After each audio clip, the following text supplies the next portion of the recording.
तो हम यहाँ से देख सकते हैं कि डीबीएमएस में कौन कौन से क्वेश्चन बहुत ज़्यादा इंपॉर्टेंट आ सकते हैं। तो डीबीएमएस में क्या है, हमने यहाँ पर अलग अलग सेक्शन में इसको डिवाइड किया है। पहला सेक्शन है डीबीएमएस बेसिक्स, दूसरा है ईआर मॉडल, तीसरा है रिलेशनल मॉडल एंड कीज, चौथा है एसक्यूएल, इसके अलावा यहाँ पर है नॉर्मलाइजेशन, और है यहाँ पर ट्रांजेक्शन एंड कॉन्करेंसी कंट्रोल, और recovery failure, indexing file organisation, views and security. इतने टॉपिक हमें कवर करना है। मतलब यहाँ पर हमने क्या लिखा है, इतने टॉपिक्स में से क्वेश्चन बहुत सारे आ सकते हैं। मतलब इतने टॉपिक्स में से कुछ रिलेटेड क्वेश्चन ही जो एग्जाम में रिपीट तरीके से बार बार पूछता है। कोई भी कॉलेज के एग्जाम हो, ऐसे क्वेश्चन वहाँ पर आते ही है। मतलब डीबीएमएस जो बेसिक्स है उसमें कौन कौन से क्वेश्चन आ सकते हैं, तो तुम अगर देखोगे तो कैसे तुम क्वेश्चन तुमको देखने को ज़्यादा मिलेंगे कि व्हाट इज डीबीएमएस, मतलब एडवांटेजेस क्या है डीबीएमएस का, ओवर फाइल सिस्टम, कैरेक्टरिस्टिक्स क्या है डीबीएमएस के, आपको बोलना है कि data information Meta data explain करो करके, एप्लीकेशन ऑफ डीबीएमएस, मतलब कहाँ का इसका इस्तेमाल होता है, बैंकिंग में होता है, रेलवे में होता है, एजुकेशन में होता है, कॉर्पोरेट कंपनीज में इसका यूज़ होता है। तो स्कीमा वर्सेस इंस्टेंट भी पूछ सकता है, थ्री लेवल आर्किटेक्चर भी पूछ सकता है, जिसमें कि कंसेप्चुअल, इनर और एक्सटर्नल लेयर तुमको बताना पड़ेगा। डेटा इंडिपेंडेंस के बारे में पूछेगा, लॉजिकल और फिजिकल बताना पड़ेगा। इसके अलावा यहाँ पर सबसे ज़्यादा इंपॉर्टेंट है कि ईआर मॉडल बहुत सारे एग्जाम्स में, बहुत सारे कॉलेज वाले एग्जाम में, बहुत सारे यूनिवर्सिटी के एग्जाम में आ जाता है। तो ईआर मॉडल में क्या पूछता है, वो डायरेक्ट बोलता है कि इसका ईआर डायग्राम बनाओ। तो आपको क्या देगा, वो एक डेटा देगा, हो सकता है हॉस्पिटल का डेटा, हो सकता है कॉलेज का डेटा हो, या फिर किसी भी चीज़ का डेटा देख के तुमको बोलेगा कि इसका ईआर डायग्राम बनाओ। तो तुम्हें क्या करना है, ईआर डायग्राम की अच्छे से प्रैक्टिस कर लेना है कि ईआर डायग्राम बनाते कैसे हैं, कैसे कैसे वन टू वन दिखाना पड़ता है, कैसे वन टू वन दिखाना पड़ता है, कैसे मैनी टू मैनी दिखाना पड़ता है, इस सब की प्रैक्टिस लगेंगी यहाँ पर। तो ईआर मॉडल में क्या क्या जनरली पूछ लेता है, वो कॉलेज पूछ लेता है, लाइब्रेरी पूछता है, मतलब इसके ऊपर ईआर डायग्राम बनाओ करके, हॉस्पिटल का पूछ लेता है, और बैंकिंग सिस्टम का पूछ लेता है। ज़्यादातर पूछता है हॉस्पिटल और लाइब्रेरी के बारे में। तुम इसको अच्छे से पढ़ लेना एक बार। और यहाँ पर जनरल क्वेश्चन क्या आते हैं ईआर मॉडल में, तो तुम ईआर मॉडल को देख लेना अच्छे से कि व्हाट इज ईआर मॉडल, इतना पढ़ना। इसके बाद में बोल सकता है एंटिटी, एट्रीब्यूट, रिलेशनशिप, इसको एक्सप्लेन करो एग्जाम्पल के साथ। इसके बाद में पूछ सकता है टाइप्स ऑफ एट्रीब्यूट क्या क्या है, सिंपल है, कंपोजिट है, मल्टी वैल्यूड है, डिराइव्ड है, की क्या क्या है ईआर मॉडल में, और कार्डिनलिटी एंड पार्टिसिपेशन कंस्टेंट्स। इसके अलावा बच्चे इग्नोर करते हैं इस क्वेश्चन को कि वीक एंटिटी का मतलब क्या होता है। तो इसको भी बोल सकता है कि इसका मतलब समझाओ, और उसको बोलेगा कि डायग्राम से इसका मतलब समझाओ।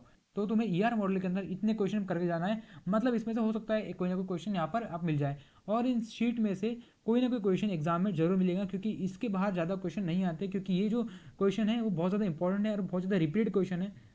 ज़्यादातर ये क्वेश्चन रिपीट होते हैं एग्जाम में, और हमेशा ऐसे ही के आसपास क्वेश्चन आ जाते हैं एग्जाम में। हम देख रहे हैं रिलेशनल मॉडल एंड कीज, मतलब इसकी बहुत हाई फ्रिक्वेंसी है आने की। तुम इसको पढ़ना अच्छे से कि व्हाट इज रिलेशन, डिग्री क्या होता है, कार्डिनलिटी क्या होता है, तो ये बहुत पूछ लेता है, डिग्री क्या होता है और कार्डिनलिटी क्या होता है। टाइप्स ऑफ कीज पूछता है, सुपर की है, कैंडिडेट की है, प्राइमरी की है, फॉरेन की है। ये बहुत ही बेसिक चीज़ है डीबीएमएस के टाइप्स ऑफ कीज, तो इसके बारे में जरूर क्वेश्चन आ सकता है।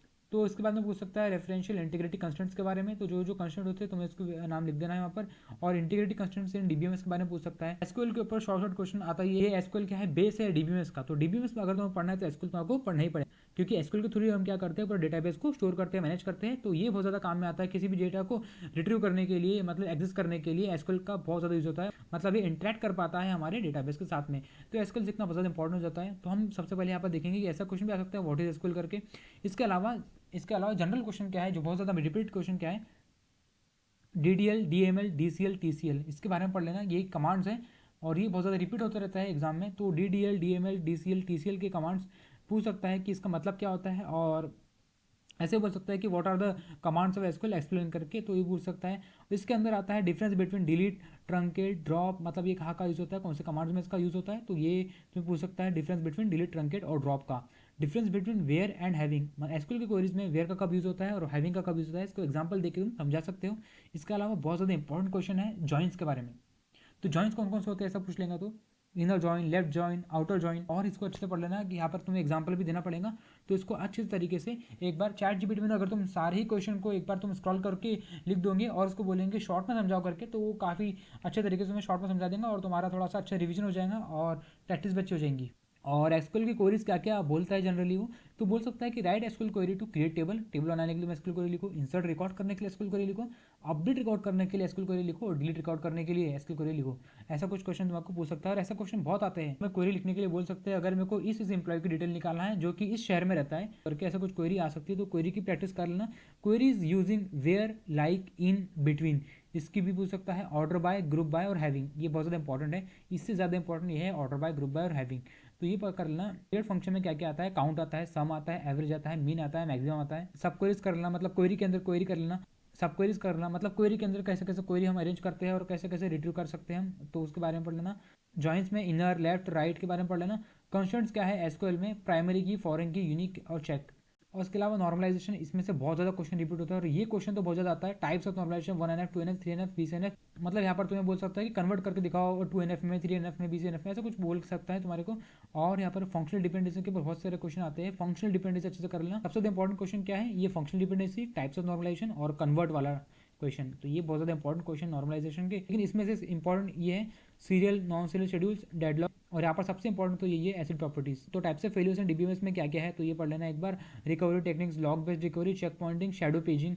शैडो पेजिंग पे आ सकता है तो उसको एक बार चैट जीपीटी में शॉर्ट तरीके से पढ़ सकते हो तुम आखिरी के 2-3 टॉपिक छोड़ सकते हो, 9वां 8वां और 7वां भी छोड़ सकते हो, लेकिन 6वें में अगर तुम करोगे तो एसिड वाला कर लेना और उसके पहले कि जो जो इंपॉर्टेंट टॉपिक्स है वो कर लेना। तो अब क्या है, समझो तुम्हारे पास इतना भी टाइम नहीं है सब करने का, इतने टॉपिक्स पढ़ने का कुछ इतना भी टाइम नहीं है, एकदम लास्ट के कुछ आवर्स बचे हैं। तो तुम क्या कर सकते हो कि मोस्ट रिपीटेड क्वेश्चन क्या क्या है, मतलब सबसे ज़्यादा रिपीट क्या होते हैं। तो ऐसे 10 क्वेश्चन है जो कि बहुत ज़्यादा रिपीट होते हैं। तो इसमें से कौन कौन सा क्वेश्चन है, तो पहला क्वेश्चन ये है advantages of DBMS over file system. तो टाइप्स ऑफ कीज बहुत ज़्यादा इंपॉर्टेंट है, प्राइमरी की है, फॉरेन की है।